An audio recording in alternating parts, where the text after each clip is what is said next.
morning, sixth standard. Today we'll discuss here chapter number 6, formatting in MS PowerPoint 2013. Yesterday we have discussed changing color scheme, applying formatting effects, shadow, clear formatting. We have discussed also lowercase, toggle case, uppercase and sentence case. Now today we will discuss alignment, applying indents in our slides. How many types of alignments? Here are 4 types of alignments: left, right, justify and center. These are our alignments. Indent. Why we are using indent? Whenever you want to select any area in any portion, that time we will use indent. Now we will do upon the system here. Alignment refers to the placement of text in a slide.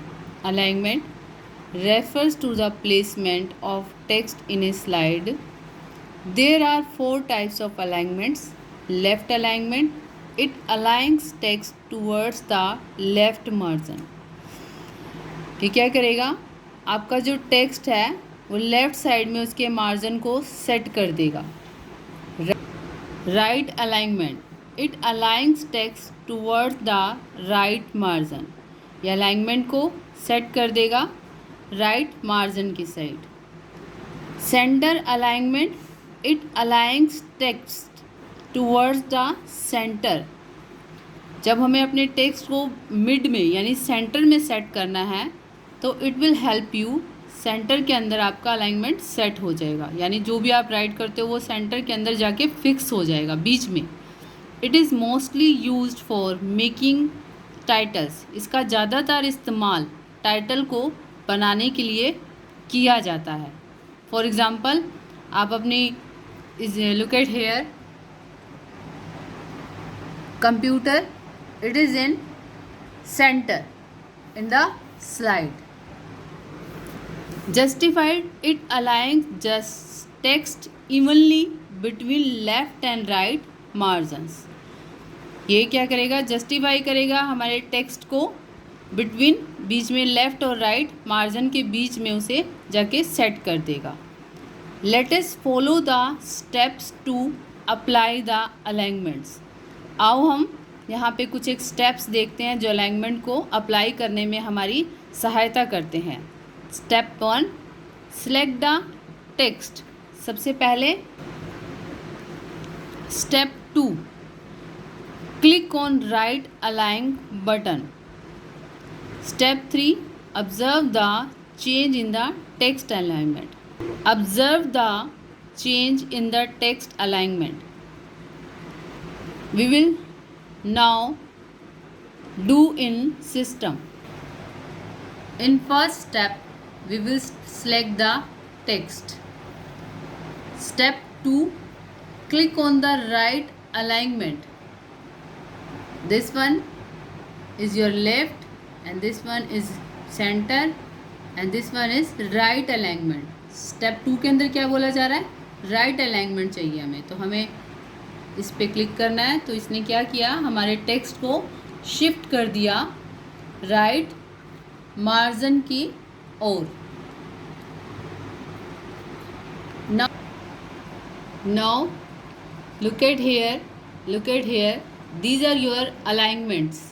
Hair this one is left alignment, centre alignment, right alignment and this one is your justified alignment. Now I am selecting again this one. If you want to in center, it will shift it in center alignment. If you want to select left alignment, it will shift it into left alignment. Justify.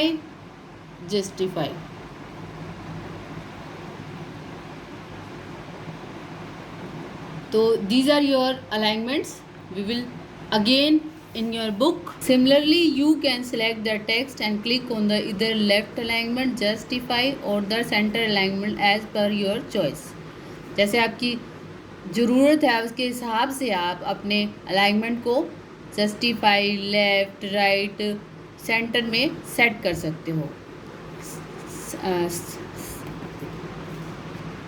6th standard, यहाँ पे हमें एक shortcut की दी गई है जिसके द्वारा हम अपने डाटा को सेव कर सकते हैं। यह आपको पहले भी बताया गया होगा, Ctrl+S, जिसके थ्रू हम अपने जो भी हम स्लाइड बना रहे हैं उसे हम सेव कर सकते हैं अपने सिस्टम के अंदर। अब हम आएंगे आगे अप्लाइंग इंडेंट्स। इंडेंट्स किस तरह से हम अप्लाई करते हैं। इंडेंटिंग यानी मांग, हमारी किस तरह की ज़रूरत है।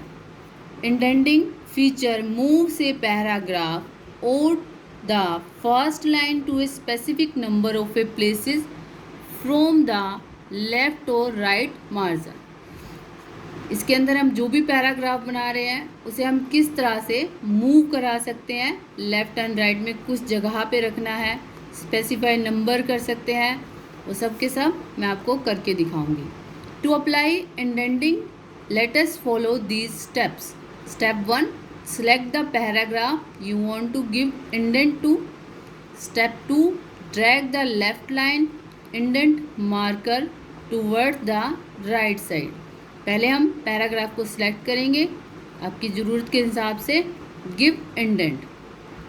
Drag the left line, left line को ड्रैग करेंगे, ड्रैग यानी खींचेंगे, indent marker toward the right side. In order to give an indent to the first line of a paragraph, drag the first line indent marker towards right side. अब हम इसे system के ऊपर करके देखेंगे। Let us see first in book, after that we will do upon the system.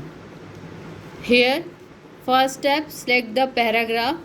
First आप अपने paragraph को सिलेक्ट करेंगे। Second step, left indent marker, indent marker, first line indent marker from here. Let us discuss here. First, select your paragraph, complete. Now left indent marker here, you can adjust, will also adjust your paragraph. जैसे ही हम indent पे click करते हैं तो आपका ये जो paragraph है जैसे आपको सेट करना है, जिस भी कंडीशन में रखना है उसे, उसी तरह से ये उसे सेट कर देगा। ये था हमारा इंडेंट, पर उसके लिए आपको ये एक्टिव कंडीशन में रखना है। जब आप इसे एक्टिव करोगे तभी आपको ये इंडेंट नज़र आएंगे। अगर आप इसे अनएक्टिव कर देते हैं, अगर आप बाहर जाके क्लिक करते हैं तो ये इंडेंट फिर से हाइड हो जाएंगे। यू अगेन यहाँ पे फिर से आप क्लिक करोगे, this indent will be appear again. These are the indent. Let us discuss memories in your chapter 56 page number. अब यहाँ पे हम कुछ एक चीज़ें जो हम पहले पढ़ चुके हैं फिर से एक बार डिस्कस करेंगे। Formatting means changing the appearance of text to make it look meaningful and attractive. जैसा कि मैंने आपको लास्ट क्लास में भी बताया था, फॉर्मेटिंग जब भी हम करते हैं तो हमारा जो टेक्स्ट है, यानी जो हमने पैराग्राफ लिखा है या फिर कोई वर्ड लिखा है, वो उसे मोर अट्रैक्टिव बना देता है, देखने में और अच्छा बना देता है और मीनिंगफुल बना देता है। मीनिंगफुल बना देता है, साथ साथ अट्रैक्टिव भी बना देता है। You can apply special effect, साथ साथ आप स्पेशल इफ़ेक्ट भी अपने टेक्स्ट के ऊपर लगा सकते हो। टेक्स्ट यानी जो भी आप लिख रहे हैं, चाहे वो एक वर्ड है, चाहे वो एक सेंटेंस है, चाहे वो एक पैराग्राफ है। Such as font size, font लगा सकते हो। फ़ॉन्ट साइज़ यानी जो भी आपने वर्ड लिखा है उसे बड़ा छोटा करना है तो वो कर सकते हैं फ़ॉन्ट साइज़ में। बोल्ड में थोड़ा मोटाई में आ जाए और थोड़ा काला काला दिखाई दे। इटैलिक में थोड़ा टेढ़े वे में, अंडरलाइन में उसके नीचे एक लाइन आ जाए। You can apply and change the color schemes on slides. यहाँ पे हम साथ साथ अपनी स्लाइड के ऊपर कलर्स को भी अप्लाई कर सकते हैं। किस लिए? ताकि आपकी स्लाइड और अच्छी लगे।